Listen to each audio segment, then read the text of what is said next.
Mexico's deadly drug violence expected to intensify. That warning coming from intelligence experts in both Mexico and this country. Drug cartels have already killed at least 14 people since the beginning of this new year. Last night, drug gangs attacked a television news station in Monterrey, once considered safe from the drug cartels. All of this coming as the effects of Mexico's drug wars continue to spread. Casey Wyan has our report. Masked gunmen attacked a television station in Monterrey, Mexico during its nightly newscast Tuesday with bullets and a grenade. Todos los que trabajamos en Televisa.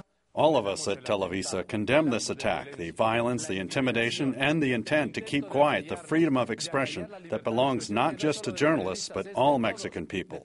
No one was hurt. The attackers left a note reading, "Stop reporting only about us. Also report about the narco officials. This is a warning." The city council in El Paso, Texas, Tuesday night unanimously passed a resolution supporting measures to stop violence in neighboring Juarez, Mexico. But it also included a controversial amendment. We need to say something that's politically very difficult for anyone to say, which is, one, has a drug war been successful? Two, if not, should we continue it? And three, given that, should we look at legalizing, regulating, controlling, taxing drugs and narcotics in the United States? But El Paso Mayor John Cook vetoed the entire proposal, saying the drug legalization amendment undermines the credibility of the entire resolution. In his words, it is not realistic to believe that the United States Congress will seriously consider any broad-based debate on the legalization of narcotics. That position is not consistent with community standards both nationally and locally.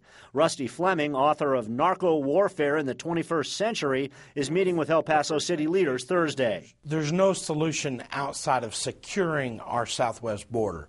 That is first and foremost. The next thing is we need to tighten security of southbound traffic, that is the traffic that goes from the U.S. into Mexico, because that's where the guns and the cash are going. Guns and cash fueling the violence that's increasingly threatening the United States. Drug cartels were responsible for more than 1,600 murders in Juarez last year alone. To put that into perspective, the U.S. murder rate is about 5.5 per 100,000 residents. In Juarez, there are 117 murders for every 100,000 people, Lou. It's incredible.